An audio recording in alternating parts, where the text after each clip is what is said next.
유명한 철학자는 말하기를 절망은 죽음에 이르는 병이다, 이렇게 이야기하였습니다.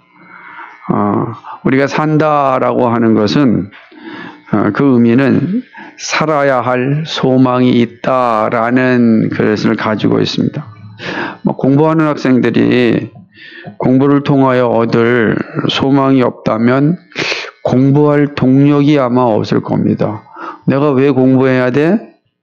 내가 왜 학교를 가야 돼? 그 의미를 발견하지 못하면 그 다음 단계로 갈 수가 없을 겁니다. 이건 학생만 그런 건 아니겠죠. 직장도 사업도 다 동일합니다. 소망이 없으면 의미가 없습니다. 의미가 없는데 열심히 살아야 될 이유도 없습니다. 그런 의미에서 본다면 소망은 우리의 삶의 큰 어떤 동력이라 이렇게 할 수가 있는 것이죠. 이게 중요한 겁니다. 그런데 한번 이렇게 질문 한번 해보겠습니다. 헛된 것을 소망한다면 어떻게 되겠습니까? 소망은 분명히 우리의 삶의 원동력인데 그 소망이 헛되다면 어떻게 되겠습니까? 소망이 분명 삶을 의미 있게 하는 중요한 원동력입니다. 근데 그 소망이 소망되게 하려면 참된 소망이어야 합니다. 헛된 것이 아니라, 거짓된 것이 아니라 참된 소망이어야 한다라고 하는 것입니다. 제자들은 예수님을 향한 소망을 가지고 있었습니다. 다들 이렇게 말은 하지 않고 따르고 있었지만은 그 마음속에는 기회만 되면 말하고 싶은, 저는 예수님께 이런 소망을 가지고 있습니다 라고 말하고 싶은 그런 준비를 다 하고 있었습니다. 더군다나 이 제자들은 부자 청년과 다르게 모든 것을 다 버려두고 예수님을 따르지 않았습니까?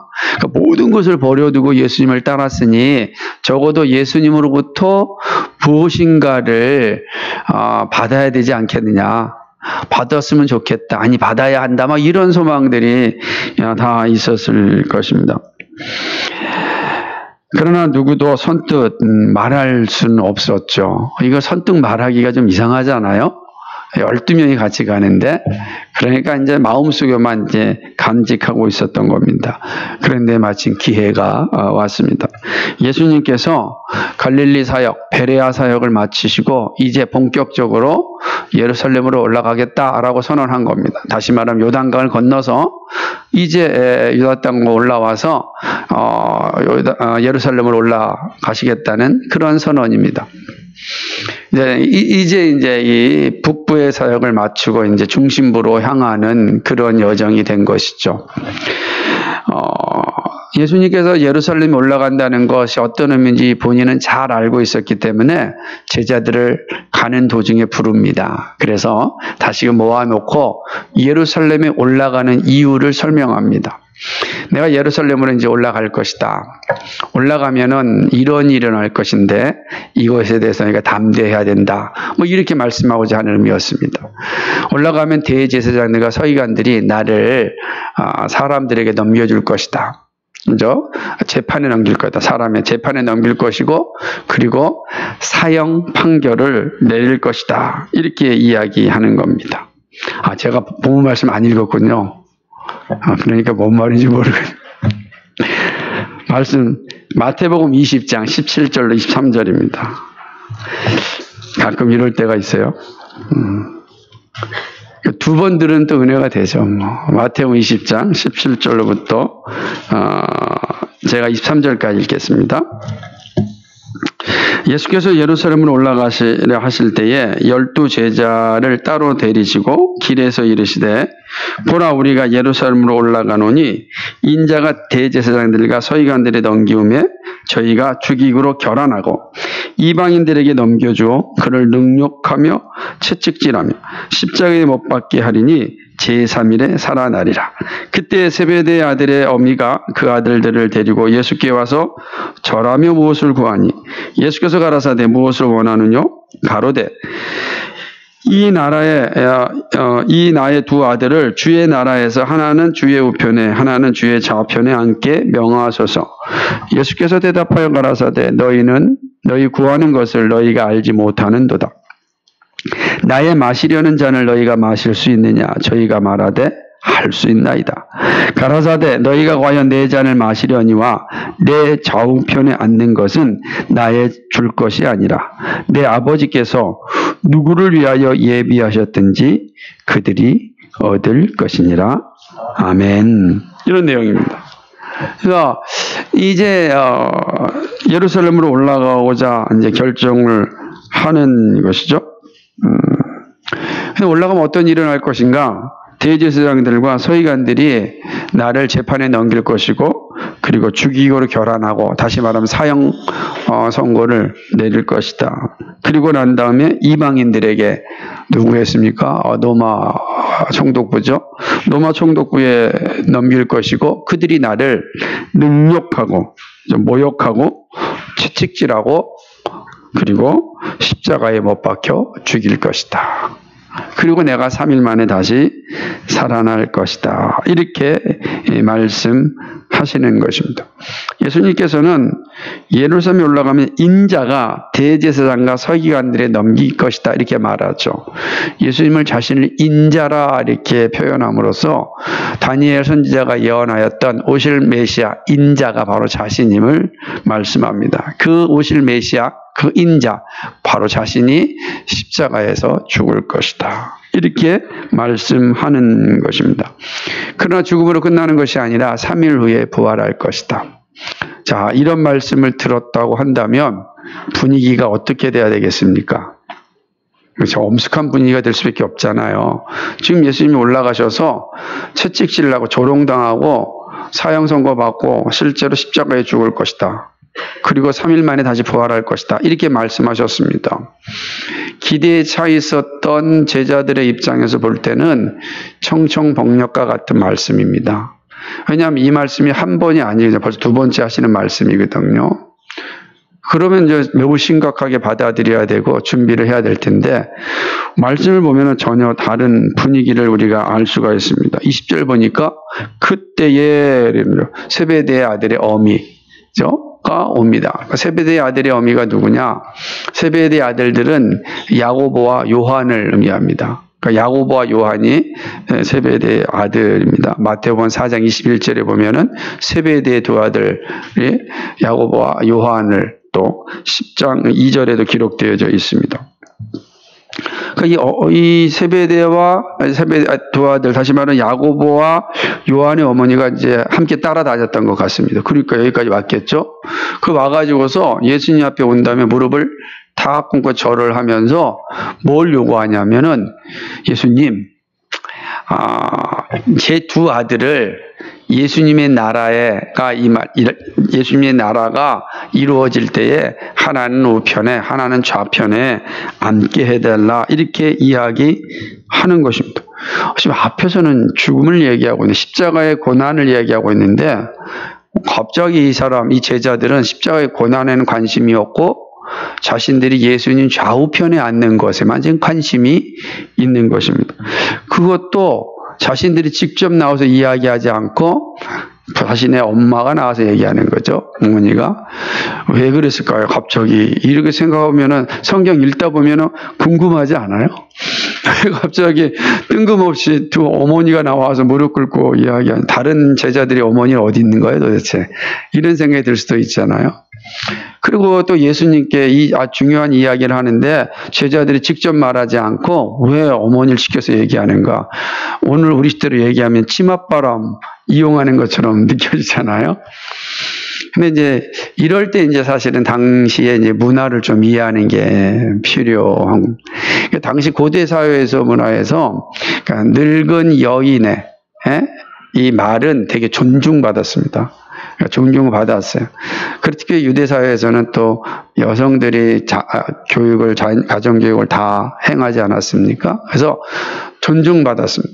그래서 함부로 이야기하지 않죠. 그러니까 어르신들이 이야기하게 되면, 특별히 여인들이 이야기하게 되면 잘 경청하는 게 그 당시의 어떤 문화라고 할 수 있습니다. 그러니까 여기서 이제 이 두 사람의 엄마가 나와서 요청하는 거죠. 예수님의 태도가 어떻습니까? 끝까지 경청하잖아요. 이 본문을 보면 예수님이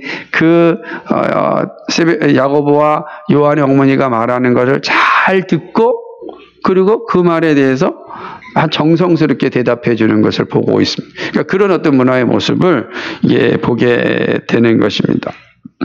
예수님은 이 두 사람의 어미에게 무엇을 원하느냐 이렇게 묻습니다. 정말 무엇을 원하느냐 이렇게 얘기하죠. 엎드려 팍 절하고 나니까 무엇을 원하느냐 이렇게 이야기하는 것입니다.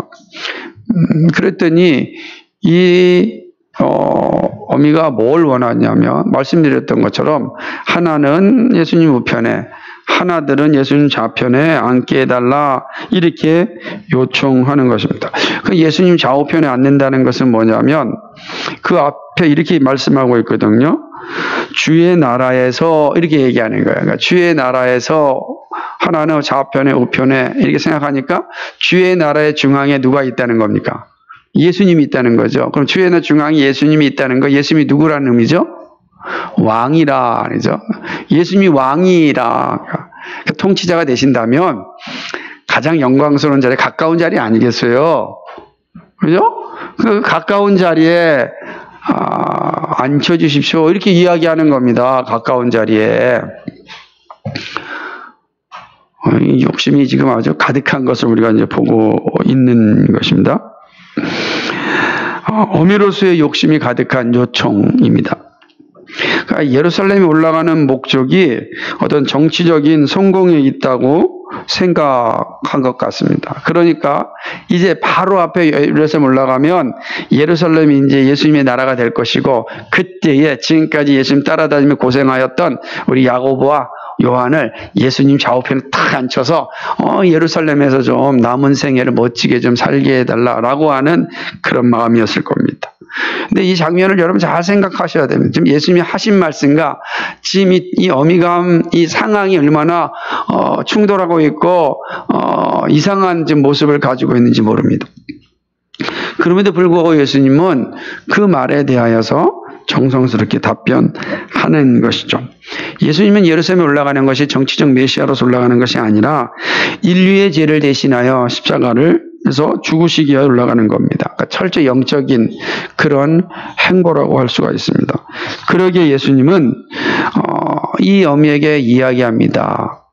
너희가 내가 지금 마시려고 하는 잔을 너희도 마실 수 있겠느냐 이렇게 이야기하는 것입니다. 이건 무엇이죠? 마시는 잔이라고 하는 건 십자가를 얘기하는 겁니다. 내 마시는 잔을 내가 짊어질 십자가를 너희도 짊어질 수 있겠느냐. 근데요 한치의 그 틈도 주지 않고 뭐라고 대답을 합니까? 예, 질 수 있습니다 라고 이야기하면 얼마든지 먹을 수 있습니다. 그러니까 이 사람이 생각하는 잔은 어떤 잔이겠어요? 만약에 죽음을 이야기했다면 쉽게 말하겠어요? 근데 이 잔을 어떤 의미로 받아들일까요, 지금? 어쩌면 이게 승리의 잔일지도 모르겠어요, 그죠? 승리의 잔일지도 모르는 겁니다. 그러니까 얘기하는 거죠. 야, 너희 구하는 것을 너희는 알지 못한다. 나의 마시려는 잔을 너희가 마실 수 있느냐. 이 지금 예수님께서 책망하는 음성처럼 들려요. 정말 너희가 이거 먹을 수 있겠느냐. 그랬더니 할 수 있나이다 라고 이제 이야기하는 것입니다. 알지 못하지만 나 할 수 있다라는 표현이죠. 야고보와 요한 그리고 그 어미는 십자가의 의미도 모른 채 자신이 받을 영광만 생각하였습니다. 우리나라 말에 무식하면 용감하다 이런 거죠. 무식하면 용감하다. 그러니까 무지하면 용감한 거예요. 참 안타까운 표현이죠. 그러니까 이 말씀을 탁 듣고 나는데 예수님께서 마지막으로 이렇게 말씀하는 겁니다. 그렇구나. 네가 그렇게 대답을 했으니까 참 좋다. 이런 마음으로 너희가 과연 내 잔을 마시려니와 이렇게 말하고 네가 말한 대로 너희는 내 잔을 마실 것이다. 이렇게 이야기하는 것입니다. 그러나 오른편과 왼편에 앉는 것은 내가 주는 게 아니다. 이거는 내 속 안에 있는 것이 아니고 하나님이 하시는 일이다. 그것도 하나님이 주시기로 작정된 사람만 받을 것이다. 철저히 하나님의 주권에 이렇게 맡기는 거죠. 그러니까 십자가를 지는 거는 함께 질 것 분명하다. 나중에 살펴보겠지만은 이들의 삶이 얼마나 고단한 삶이었는지 이제 보여줍니다. 그렇게 말씀하시는 겁니다. 자, 이럴 때 야고보와 요한과 그 어미의 강구에 대한 예수님의 대답은 이거죠. 예수를 믿고 따른다는 것이 무엇인지를 정확히 알아야 된다. 오늘 우리에게는 예수님을 믿고 따른다는 것이 무엇인지를 다시금 생각하게 하는 말씀이죠. 우리 예수님을 믿고 예수님을 따른다? 예수님 가까이 있는다라는 것이 무슨 의미인지. 여러분 예수님과 함께 살고 싶죠? 예수님과 동행하고 싶죠? 예수님이 우리 가정의 호주가 되신다. 이렇게 고백하지 않습니까? 그게 어떤 의미인가? 라는 것을 사실 본문을 통해서 우리는 생각할 수가 있습니다. 사실 제자들의 이 모습은 얼마든지 우리들의 모습 가운데도 나타날 수 있는 상황입니다. 예외가 아닌 거죠. 여러분, 야고보는 이스라엘 예루살렘 초대교회의 가장 중요한 지도자였습니다. 야고보는 되게 중요한 지도자였어요. 요한은 뭡니까? 마지막까지 남은 그 사도로서 반모섬에 유배가고 귀한 복음서를 작성하였던 사도 아니겠습니까? 그렇게 된다면 이 대단히 이제 의미심장한 이 모습을 이제 보게 되는 것입니다. 자, 이러한 내용을 통해서 예수님께서는 오늘 살아가는 우리들에게 무엇을 알려주시고자 하시는가? 우리가 이 말씀을 통해서 배울 수 있는 바른 교리는 무엇인가? 바른 교훈은 어떤 것인가? 한번 생각해 보고자 합니다. 첫 번째는요. 예수님은 십자가를 향하여 변함없이 진행하고 있음을 알려주십니다. 예수님은요, 변함없이 자신의 길을 가고 있음을 알려주신다. 저는 이게 되게 중요한 겁니다. 제자들과 함께 가면서 예수님은 제자들과 예루살렘에 올라가면서 지금 자신이 가고 있는 길이 한 번도 다른 길로 가고 있지 않다라는 걸 알려주신 겁니다. 자, 이거는 오늘 우리들이 동일하다는 거야. 우리가 믿고 따르는 예수님은 항상 변함이 없으신 분이고 항상 말씀하신 대로 그 길로 가고 계신다라는 것을 보여주는 거죠. 예수님은 가이사랴 빌립보에서 제자들의 신앙 고백을 들은 후에 교회를 세울 것과 자신이 예루살렘에 올라가서 죽을 것을 말씀하셨습니다. 첫 번째 말씀하셨습니다. 네, 교회 그들의 주는 그리스도 살아계신 하나님의 아들이시다라는 고백 가운데 예수님께서 우리가 잘 알듯이 제자들에게 이 반석 위에 내 교회를 세울 것이다 이렇게 말씀하지 않았습니까? 그런 후에 내가 예루살렘에 올라가서 대제사장과 서기관들에 의하여 죽을 것이다 이렇게 말씀하셨어요. 오늘 말씀 그대로 하셨어요. 그러자 베드로가 뭐라고 그랬습니까? 안 됩니다. 그럴 수 없습니다. 그러다가 예수님께서 사단아 내 뒤로 물러가라 라는 책망을 받지 않았습니까?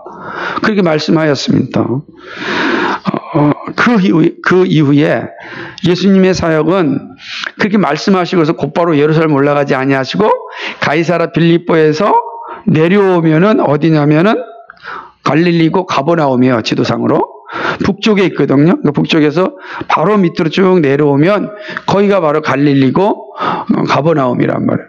예수님이 그 말씀하신 이후에 오늘 말씀이 오기까지 예수님의 사역은 계속해서 성공적이었습니다. 가버나움에서 많은 사람들에게 복음을 전하였고 병자를 고쳤습니다. 갈릴리 전역을 다니면서 예수님의 살아계심을 드러냈습니다. 오병이의 놀라운 역사 또 나타내셨습니다. 그리고 두로와 시돈까지 가가지고서 거기서 복음도 전하고 오셨습니다. 그러니까 이 영역 안에서 그 이후에 엄청난 일들을 하였습니다. 수없이 많은 사람들이 예수님을 따르기 시작하였습니다. 성성을 초월할 정도의 많은 사람들이 이제 예수님을 메시아로 받아들일 준비가 다 되어 있었던 것입니다. 이런 상황입니다. 그러니 가이사랴 빌립보에서 말씀하셨던 예수님의 말씀이 제자들의 머릿속에 남아 있었겠습니까? 남아있지 않은 거죠. 제자들의 눈에 보이는 예수님의 사역은 대성공이었습니다. 그러니까 이제 막 흥분됐겠죠. 그리고 이제 갈릴리를 떠나서 본격적으로 요단강 건너 베레아 지역에서 복음을 전하고 거기서도 또 성공적인 사역을 합니다. 그리고 마침내 예루살렘으로 이제 올라가겠다고 결정하십니다. 이제 결정의 순간이 온 거예요. 얼마나 좋습니까? 결정의 순간이 왔으니 이제 제자들의 마음속에 흥분되었을 겁니다. 그런데 그 자리에서 이 말씀하십니다. 나는 올라가서 십자가에 죽을 것이고 다시 부활할 것이다. 이렇게 이야기하는 것이죠. 자, 이 상황에서 무엇을 보여주고 있습니까? 예수님은요, 아무리 화려한 사역이 일어난다 할지라도 자신이 가야 할 길을 한 번도 잃지 않았습니다. 자신이 가야 할 길은 무엇이죠? 인류의 죄를 짊어지고 십자가에서 죽으시고 죄를 죽이고 죄에서 승리하여 부활하는 겁니다. 그래야 우리 마태복음 19장 29절에 있는 약속을 주실 수가 있는 겁니다. 내 이름을 위하여 집이나 형제나 자매나 부모나 자식이나 전토를 벌인 자마다 여러 배를 받고 또 영생을 상속하리라. 그러니까 영생을 선물로 주시려면 예수님은 십자가에서 죽으셔야 되는 겁니다. 예수님 자신의 현장이 화려함을 누리셨습니다. 그러지 않습니까? 얼마나 많은 사람이 따라왔습니까? 그러나 한 번도 예수님은 거기에 취하지 않았습니다. 예수님이 가야 할 곳은 골고다 언덕이었습니다. 거기에 죽으심이었습니다. 그곳에서 우리에게 영생을 주시고자 우리의 모든 죄를 짊어지시고 죽으셔야 했습니다. 한 번도 흔들리지 않으셨다라고 하는 것입니다. 십자가의 죽음이 없이는 누구도 구원에 이를 수 없기 때문입니다. 그러므로 예수님이 이제 그 화려함을 뒤로하고 예루살렘으로 올라가는 그 시점에서 제자들에게 다시금 알려주시는 것입니다. 다시금. 제자들이 정신 차리라는 것 아니겠어요? 지금 우리가 가는 길이 어떤 길인가? 이 땅의 행복으로 끝나는 길이 아니다 라고 하는 거예요. 우리에게는 영생의 행복이 있다. 우리가 가는 길은 영광의 길이다. 그러나 그 영광의 길은 십자가를 통과해야 된다. 이걸 지금 말씀해 주고 있는 겁니다. 참된 신앙은요, 예수님의 십자가의 고난과 의미를 바르게 알고 있는 것입니다. 예수님의 십자가가 주는 선물과 영광을 아는 사람은 누구보다 행복한 사람입니다. 진정한 행복은 여기에 있습니다. 예수님이 이 땅의 화려함을 유혹당하지 않고 골고다의 십자가를 향하여 걸어갈 수 있었던 것은 참된 행복, 참된 기쁨, 참된 즐거움이 무엇인지 아셨기 때문입니다. 그분은 그 즐거움을 보았기 때문에 십자가의 부끄러움을 넉넉히 참을 수 있었습니다. 이 땅의 영광을 과감하게 내려놓을 수 있었습니다. 그리고 그 길을 향하여 변함없이 걸어간 것입니다. 변함없이. 바울은 이렇게 고백합니다. 내가 너희 중에서 예수 그리스도와 그의 십자가에 못 박히신 것 외에는 아무것도 알지 아니하기로 작정하였느니라. 고린도전서 2장 2절의 말씀. 아무것도 알지 아니하기로 작정하였다. 십자가의 영광이 무엇인지 잘 알고 있었기 때문입니다. 예수님은요, 자신이 가야 할 길을 한 번도 잊어버리지 않았습니다. 한 번도. 이 사실을 우리에게 말씀하는 겁니다. 우리가 가는 길을 잊어버리지 말라는 겁니다. 믿음의 길을 잊어버리지 마십시오. 그 길은 이 땅에서 고난이 있을 수 있습니다. 좁은 길이기 때문에 그렇습니다. 그러나 그 마지막에 영광이 있습니다. 그걸 우리 주님이 미리 가셨습니다. 사도 바울이 갔습니다. 믿음의 선배들이 그렇게 걸어갔습니다. 고난의 길 좁은 길을 걸어갔지만 포기하지 않았습니다. 절망하지 않았습니다. 영광을 바라보면서 믿음의 길을 끝까지 뚜벅뚜벅 걸어갔습니다. 주님의 길은 우리에게 동일하게 말씀하는 겁니다. 우리도 향하여서 십자가를 지고 나를 따르라. 십자가를 지고 나를 따르라. 그 고난이고 힘들고 어려움이 분명합니다. 여러분, 이 땅의 화려함 속에 살다가 참으로 고난이라고 하는 어두움 속에 떨어지면 얼마나 힘들겠습니까? 그러나 그런 상황 가운데 흔들리지 말라는 겁니다. 우리 주님은 그 십자가를 보고서 이 현실을 이겨냈습니다. 오늘 우리에게도 마찬가지예요. 사랑하는 여러분, 우리가 가야 할 길이 분명합니다. 주님이 가셨던 그 길 우리가 가는 겁니다. 그 영광을 우리도 상속받을 것입니다. 그날까지 믿음의 길을 굳굳이 걸어갈 수 있기를 소망합니다. 아멘. 두 번째로는요, 본문을 통해서 가르치는 건 땅의 영광에 집중할 때 예수님의 말씀은 들리지 않는다라는 사실입니다. 예수님은 십자가를 향하여 나는 변함없이 걸어가고 있다라는 것을 알려주죠. 변함없이 난 가고 있다. 주변의 상황이 환경이 어떤다 할지라도 나는 걸어간다. 이렇게 말씀하셨습니다. 그러나 그 길을 우리에게 따라오라고 말씀하신 주님 입장에서 우리가 그 길에서 멀어질 때가 있음을 알려주십니다. 어떤 때입니까? 땅의 영광에 집중할 때입니다. 그렇게 되는 겁니다. 제자들은 부자 청년과 다른 게 모든 것을 버리고 따랐습니다. 엄청난 결단이고 신앙 아니겠습니까? 이들 정말 대단한 분들이잖아요. 여러분, 쉬운 게 아닙니다. 근데 하지만 이들도 땅의 영광에 집중하게 될 때 예수님의 말씀을 듣지 못했습니다. 자신들도. 다음 주에 살펴보면 알겠지만 24절, 오늘 본문 24절 읽어볼까요? 뭐라고 나왔습니까? 시작! 10 제자가 듣고 두 형제에 대하여 분이 여기건. 10 제자도 사실은 말하지 않았잖아요. 어떤 거예요? 다 그런 욕망이 있는 거예요. 이 땅의 욕망이 이제 가득 찬 겁니다.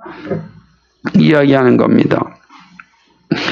제자들은 십자가의 죽음과 부활을 말씀하시는 주님 앞에서 땅의 영광을 생각했습니다.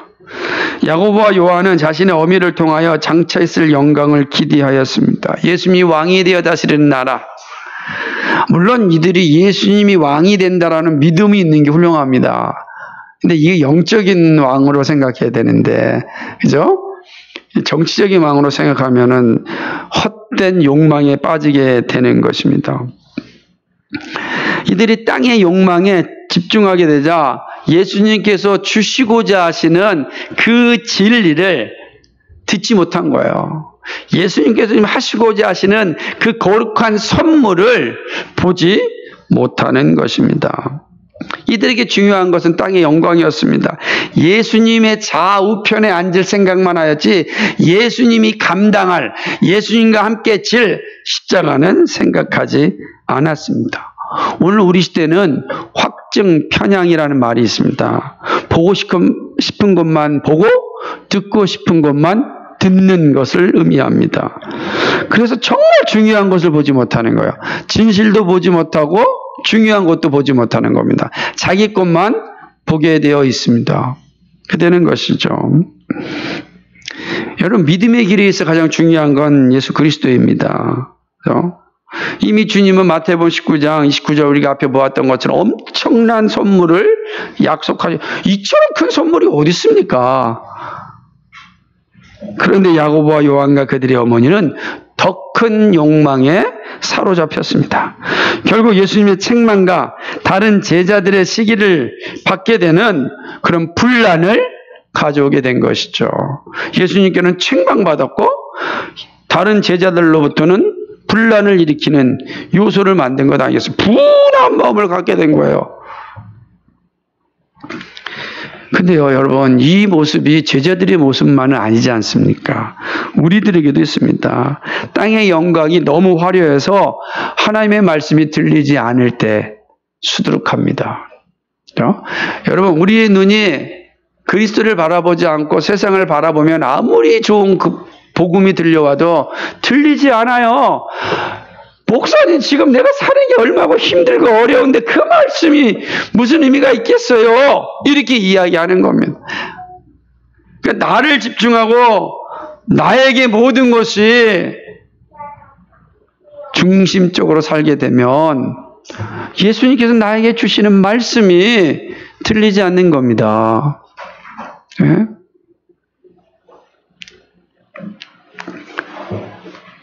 이생의 자랑과 안목의 정욕과 육신의 정욕에 빠지면 더 이상 말씀이 들리지 않습니다. 말씀이 들리지 아니하면 세상이 커 보입니다. 세상이 무섭 보입니다. 세상을 부러워합니다. 그렇게 되는 겁니다. 고난이 아무리 엄청나도 다 그리스도의 손안에 있는데 고난이 커 보입니다. 그래서 말씀이 나를 지배하지 않습니다.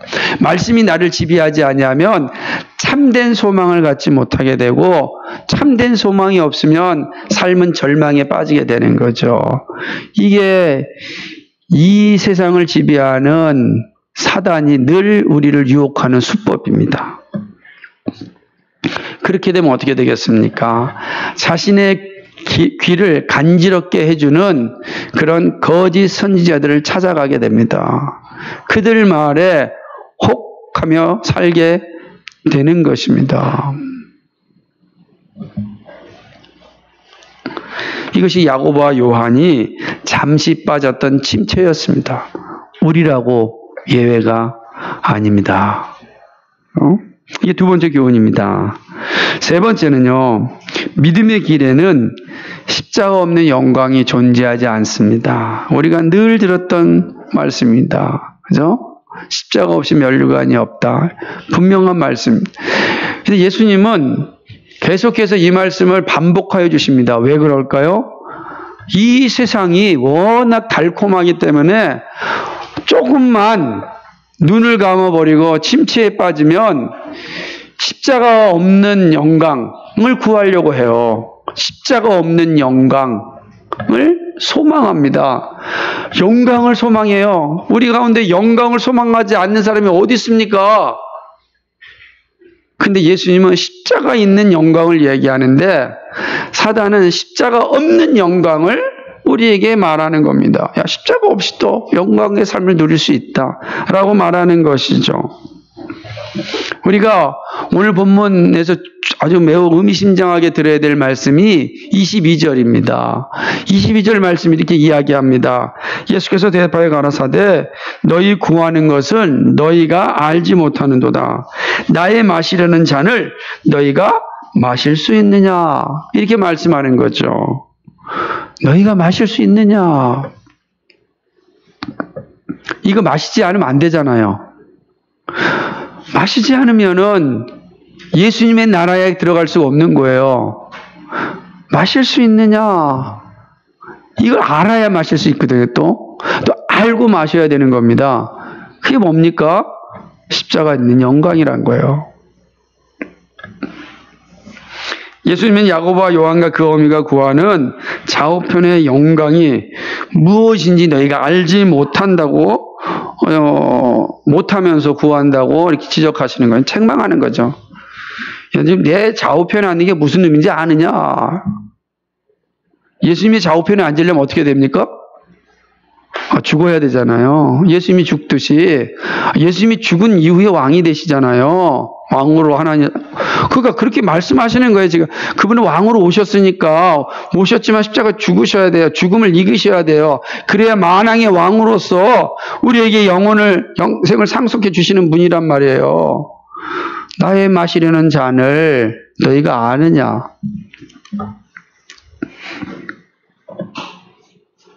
예수님이 마시는 잔은 십자가의 죽음입니다.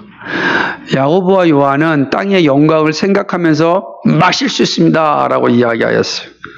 근데 예수님은 십자가 영광을 말씀해야 됩니다. 자, 이런 측면에서 본다면 우리가 하나님께 간구한다는 거, 기도한다는 게 얼마나 신중해야 되는지를 잘 또 보여주는 거잖아요. 되게 조심해야 되잖아요. 그래서 시편 15편에는 소원은 해로울지라도 반드시 지키라 이렇게 말씀하신 거예요. 신중하게 기도하라는 거예요.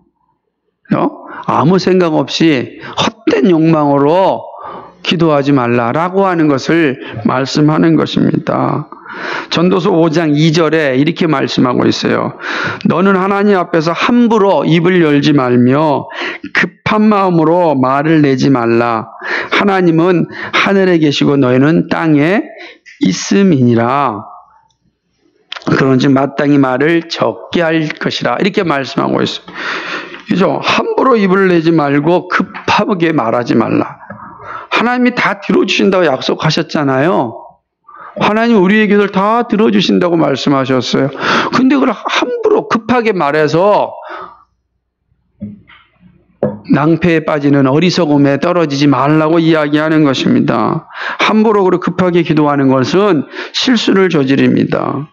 정말로 주님을 위하여 십자가를 준비가 되어 있어야 되는 것이죠. 너가 나의 마실 잔을 아느냐라고 했을 때 제자들이 생각해야 될 것은 바로 앞에서 말씀하셨던 것처럼 내가 올라가면 대제사장과 서기관들에게 내가 사형 선고를 받을 것이고 이방인에게 모욕을 당할 것이며 십자가에 죽을 것이다. 이 말씀을 생각했어야 되는 거죠. 그렇죠? 그렇다고 한다면 아마 이렇게 쉽게 대답하겠습니까? 어려울 겁니다. 제자들이 이게 분을 낼 이유도 없는 거예요, 또. 다음 주에 살펴보겠지만요. 이들은 이렇게 하나님께 간구하였습니다. 예수님께서 뭐라고 얘기합니까? 너희가 과연 내 잔을 마실 것이다. 이렇게 말씀하잖아요. 초대교회의 가장 위대한 지도자가 야고보였잖아요. 첫 번째 순교자의 반열에 오르는지 않습니까? 사도행전 12장 1절 2절에 보니까 그때 헤롯 왕이 손을 들어 교회 중 몇 사람을 해하리 하여 요한의 형제 야고보를 칼로 죽이니. 초대교회가 시작되고 나서 요한의 형제 야고보가 예수님 말씀하셨던 것처럼 예수님과 동일하게 순교의 자리에 서게 됩니다. 영광스러운 자리죠. 왜냐하면 초대교회 가장 중요한 이 주춧돌을 놓는 일에 이 야고보가 가장 큰 역할을 하였기 때문에 그렇습니다. 그 길을 간 거죠. 그리고 요한은 어떻게 됐습니까? 반모섬에 말년에 반모섬에 유배당하게 가지고 얼마나 큰 고난을 당했습니까? 이들이 어떤 상급을 받았는지 몰라요. 그죠? 어떤 상급을 받았다고 성경에 나와 있지 않아요. 그러나 분명한 것은 이들은 고난의 길을 걸어갔습니다. 십자가를 짊어졌습니다. 그리스도의 가는 길은 영광의 길입니다. 자, 우리가 가는 길은 영광의 길이에요. 우리가 가는 길은 영생을 상속받는 길이에요. 우리가 가는 길은 영원한 안식의 길이에요. 우리가 가는 길은 영원한 행복의 길이에요. 영원하다고요. 그러나 그 영원한 것은 십자가를 통과해야 됩니다. 이 세상도 기쁨이 있고 즐거움이 있고 행복이 있고 안식이 있습니다. 십자가 없는 안식, 행복, 즐거움이 있으면 그건 잠깐이라는 겁니다.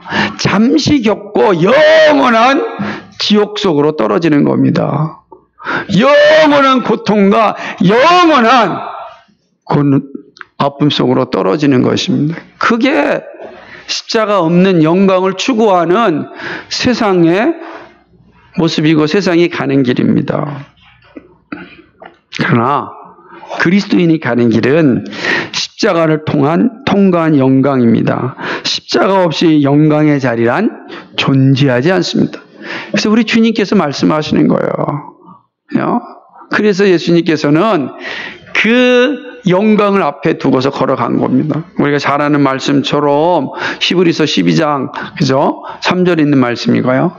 앞에 있는 푯대를 십자가에 앞에 있는 영광을 위하여 앞에 있는 기쁨을 위하여 십자가의 부끄러움을 참으셨다. 그 영광이 얼마나 위대하기에 얼마나 영광스럽기에 이 땅의 십자가 이 땅에서 겪을 수 있는 가장 큰 고난이고 가장 큰 고통은 그 십자가를 넉넉히 이겼느니라 이렇게 말씀하잖아요. 그렇습니다. 십자가 힘들고 어렵지만 그 길에는 반드시 영광이 있습니다. 사랑하는 여러분, 십자가 없는 행복을 추구하지 마시고 십자가 있는 영광을 소망하시기를 주님의 이름으로 간절히 축복합니다. 아멘. 말씀을 맺습니다. 예수님을 믿는 것은 십자가의 영광입니다. 잠깐 있다가 사라질 땅의 행복과 영광을 추구하는 것이 아닙니다. 땅의 것은 하늘을 위하여 존재합니다. 여러분, 이 두 관계가 바뀌면 절대 안 됩니다. 땅의 것에 집중하면 복음이 들리지 않습니다. 말씀이 사라집니다. 말씀을 굳게 붙잡고 들을 때 하늘의 영광을 누릴 수 있습니다. 하늘의 영광을 소망한다면 여러분 십자가를 감당해야 합니다. 여러분, 주님이 지신 십자가를 지실 수 있으십니까? 그리스도인을 비웃고 있는 세상에서 담대하게 나 예수 믿는다 라고 자랑하고 있습니까? 예수를 믿음이 세상을 변화시키는 유일한 길임을 확신하며 전하고 있습니까? 어떠한 상황 가운데도 하나님의 약속을 확신하십니까? 저는요, 오늘 제 칼럼에도 썼지만, 지난 시간 동안 이 시편을 쭉 묵상하면서 시편 기자가 구구절절히 고백하는 그 고백이 그의 삶이었구나.